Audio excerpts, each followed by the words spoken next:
Bien-aimés dans le Seigneur, Shalom. Nous nous retrouvons ce jour pour une nouvelle méditation, ce jeudi 2 juillet 2020. Et nous allons lire la parole du Seigneur dans Josué, le chapitre 1er, le verset 7 et 8. Nous lisons dans la version française Louis II, et voici ce que déclarent les Écritures. « Fortifie-toi seulement et aie bon courage en agissant fidèlement selon toute la loi que Moïse, mon serviteur, t'a prescrite. Ne t'en détourne ni à droite ni à gauche afin de réussir dans tout ce que tu entreprendras. Que ce livre de la loi ne s'éloigne point de ta bouche, médite-le jour et nuit pour agir fidèlement selon tout ce qui y est inscrit. Car c'est alors que tu auras du succès dans tes entreprises, c'est alors que tu réussiras. » Le livre du succès. Notre thème de ce matin, c'est le livre du succès. Tout homme et toute femme sur cette terre veut réussir, veut le succès. Personne n'a refusé, personne ne rejette le succès et la réussite. Eh bien, la réussite, c'est l'atteinte d'un objectif. Mais le succès, c'est au-delà de la réussite. Le succès, c'est même, ça va au-delà de la réussite, ça devient une reconnaissance populaire de l'atteinte d'un objectif. Quelqu'un réussit, il fait quelque chose qui réussit, ok, c'est bon, même dans le secret. Mais le succès, c'est maintenant à un niveau populaire, à un niveau communautaire.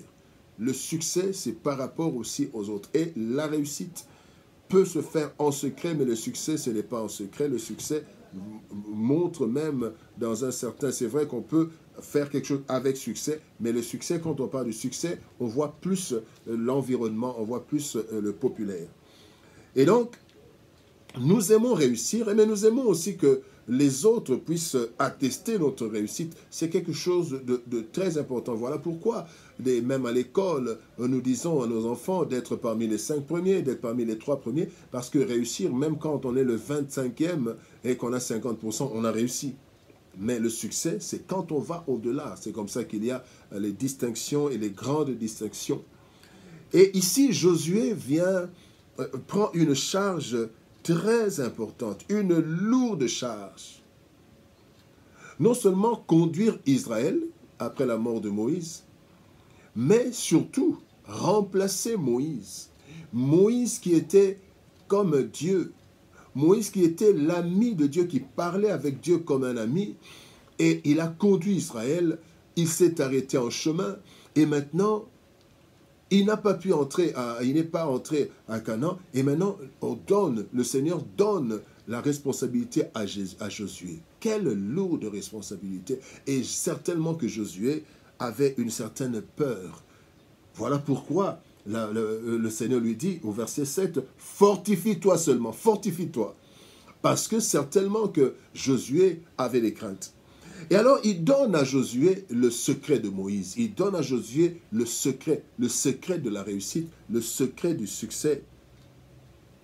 Dieu lui dit, tu peux réussir comme Moïse. Il dit, certainement, là c'est moi qui sous-entend cela, il pouvait dire, Moïse n'est pas Dieu. Même s'il parlait avec moi, mais Moïse n'était pas Dieu. La preuve, c'est qu'il n'a pas su arriver. Et si Moïse n'est pas arrivé jusqu'à la fin, c'est parce qu'il n'avait pas, malheureusement, été obéissant 100% jusqu'à la fin. Une erreur a fait que le Seigneur le rejette. Mais Moïse a conduit le peuple jusqu'à à l'entrée, en fait, de Canaan. Et le succès de Moïse, comme le succès de Josué, comme ton succès et mon succès, est basé sur la parole de Dieu. Que ce livre de la loi, déjà au verset 7, il dit, « Aie bon courage en agissant selon toute la loi que Moïse, mon serviteur, t'avait prescrite, ne t'en détourne ni à droite ni à gauche, afin de réussir. » Au verset 8, « Que ce livre de la loi ne s'éloigne point de ta bouche. » Bien-aimé, le Seigneur donne à Moïse la recette du succès, le secret du succès. c'est le livre de la loi. C'est la parole de Dieu. En ce moment, c'est vrai que Moïse n'avait que les 5 livres de Moïse. Il n'y avait que la loi. La loi, les 5 livres de Moïse. Tout le reste est venu après, même Josué est venu après. Ici, dans Josué 1, il n'y avait pas encore les écrits de Josué. Et donc, ici, Josué avait cette parole. Et que ce soit les livres de la loi, les 5 livres de Moïse, que ce soit les livres historiques à partir de Josué, que ce soit les livres prophétiques de sagesse, que ce soit l'évangile, que ce soit les épîtres, tout cela, c'est la parole de Dieu. Et Dieu s'est révélé graduellement. Et maintenant, il donne 4 choses, 4 étapes de la réussite à partir de la parole de Dieu. La première chose, il dit que ce livre de la loi ne s'éloigne pas de ta bouche. Vous savez, quand nous lisons, vous vous rendrez compte que quand vous lisez à haute voix, parfois vous retenez plus que quand vous lisez intérieurement. Et à cette époque, c'était comme ça. On lisait la parole de Dieu à haute voix. Et l'attachement à la parole de Dieu. Colossiens chapitre 3, verset 16 nous dit que la parole de Christ habite abondamment parmi vous. Instruisez-vous, exhortez-vous les uns les autres par des psaumes, par des hymnes, par des cantiques. Donc c'est une parole parlée, l'exhortation, les cantiques. On parle de la parole de Dieu, on la lit, on s'exprime d'une façon audible. Et cela retient notre attention. Et donc la première chose, c'est l'attachement à la parole de Dieu. Si nous voulons réussir dans toutes nos entreprises, nous devons nous attacher à la parole de Dieu. En fait, la parole de Dieu, c'est comme le livre du fabricant. Dieu est le fabricant, Dieu est le créateur. Et à défaut de voir le fabricant de la voiture, on donne un livre d'instruction, un livre où le fabricant de la voiture nous dit tout. Le fabricant de l'appareil nous dit tout ce qu'il faut. Et parfois, quand on est bloqué, on revient sur le livre du fabricant pour savoir comment utiliser telle ou telle option. Et c'est ça la Bible. C'est le livre du fabricant, c'est le manuel du fabricant. Le fabricant du monde, de la terre, de l'univers, c'est Dieu. Et il nous a donné son manuel, c'est le livre, la Bible. Et donc la première chose, c'est l'attachement à la parole de Dieu, la lecture de la parole de Dieu, la lecture régulière. La deuxième chose pour le succès, c'est la méditation. Il dit, médite-la jour et nuit. Médite-le, le livre. Médite-le jour et nuit. La deuxième chose, c'est la méditation ou la réflexion continuelle de cette parole. Que dit la méditation? Que dit cette parole? À qui est-ce que cette parole était adressée? Qu'est-ce que le Seigneur voulait dire? Et qu'est-ce que le Seigneur me dit ici et maintenant, aujourd'hui? Et nous pouvons passer cette parole tout au long de la journée. Qu'est-ce que le Seigneur est en train de dire? Et là, c'est la méditation. Il dit, médite-la jour et nuit. Ce n'est pas que je viens le matin, je médite, le soir, non. Mais une parole, je suis en train de la méditer tout au long de la journée. Je suis en train de la repasser. Repasse-la, médite-la. Dans Hébreux chapitre 4, verset 12, la Bible dit « Car la parole de Dieu est vivante et efficace, plus tranchante qu'une épée quelconque à 2 tranchants, pénétrante jusqu'à partager âme et esprit, jointure et moelle. Elle juge les sentiments et les pensées du cœur. » Et quand nous méditons jour et nuit, nous jugeons nos pensées. Nous sommes en train d'enlever les mauvaises pensées, de mettre ce qu'il y a de bon. Et nous méditons la méditation de la parole de Dieu. Nous méditons sur nos voies. Est-ce que je suis sur la voie de Dieu? Qu'est-ce qu'il fait? Et nous méditons la parole de Dieu. Ça, c'est la deuxième chose. La troisième chose, c'est l'action. Bien-aimés, nous devons savoir que la réussite se trouve dans l'action, dans le travail. Paul a dit aux Thessaloniciens que celui qui ne travaille pas ne mange pas non plus. Parce que l'abondance, le chemin du succès, c'est le travail. Et là, il dit, agis. Nous nous arrêtons là. Il dit, agis. Agis pour agir. Nous séparons agir et fidèlement. D'abord, agir. Nous pouvons aimer la parole de Dieu, nous pouvons la méditer, mais quand nous ne mettons pas cela en pratique, agir, c'est que nous devons travailler. Bien aimé, il n'y a aucun succès sans travail.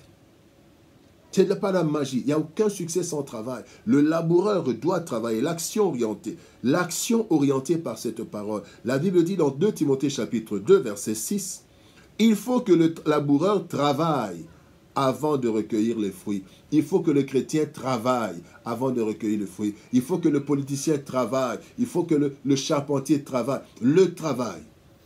Et la Bible ici, dans cette parole, il faut agir. Quand il n'y a pas d'action, il n'y a pas d'effet, il n'y a pas de succès, il n'y a rien. Il faut agir, il faut travailler, il faut étudier, il faut travailler, il faut cultiver le travail. Troisième succès, selon la parole, il faut travailler. Et la troisième chose, la quatrième chose, la dernière, c'est la fidélité à cette parole. Travailler conformément à cette parole. 2 Timothée chapitre 2 verset 5, la Bible dit, l'athlète n'est pas couronné s'il n'a pas combattu suivant les règles. Donc, nous devons travailler, mais nous devons travailler selon les règles, selon la loi de Dieu, selon la parole de Dieu. Nous devons respecter. Et tout travail qui est en dehors de la parole de Dieu, on ne va pas vous demander de travailler en cherchant les organes humains pour les vendre. Ça, ce n'est pas un travail. Parce que ce n'est pas selon la parole de Dieu. Là, c'est un meurtre. Là, c'est contre la parole de Dieu. C'est l'abomination. Et donc, bien-aimé, le Seigneur dit à Josué, d'abord, tu dois t'attacher à ma parole. La deuxième chose, c'est que tu dois méditer cette parole jour et nuit. La troisième chose, c'est que Josué, tu dois travailler. Et mon frère chrétien, tu dois travailler. Le travail, la Bible dit, le travail, tout travail produit l'abondance. Et enfin, quatrièmement, nous devons travailler, mais fidèlement à cette parole. Voilà pourquoi quelqu'un qui connaît la parole de Dieu, qui la médite, quand il est en train de travailler, il travaille selon Dieu. C'est vrai que sur le chantier, vous aurez des instructions du chef de chantier, mais tout cela, soutenu par la parole de Dieu, qui veut la justice, qui ne veut pas la tricherie. Un maçon ne va pas commencer à prendre du ciment, mettre de côté et travailler. Non, je travaille selon Dieu. Oui, je travaille et Dieu ne veut pas que nous puissions retirer quelque chose. Dieu veut la justice. Dieu ne veut pas le mensonge et je ne vais pas travailler et on me demande de mentir. Non.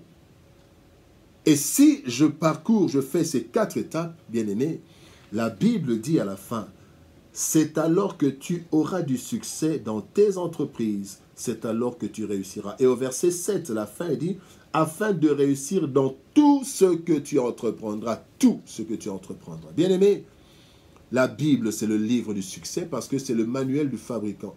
Et quand nous prenons, chaque fois que nous voulons utiliser un appareil, il est bien écrit, lisez le manuel complètement avant d'utiliser. Bien souvent, nous ne le faisons pas. Et après, quand nous travaillons, nous prenons l'appareil, nous nous rendons compte qu'il y a quelque chose, nous recourons au manuel du fabricant. Bien-aimé, le manuel du fabricant, c'est la Bible. Parce que c'est Dieu qui a créé, qui a fabriqué, qui a créé ce monde. Le livre du succès, c'est la Bible. Vous voulez avoir du succès? Eh bien, attachez-vous à la parole de Dieu, méditez-la, agissez, travaillez et soyez fidèles à cette parole. Que Dieu nous bénisse. Au revoir, shalom et à demain.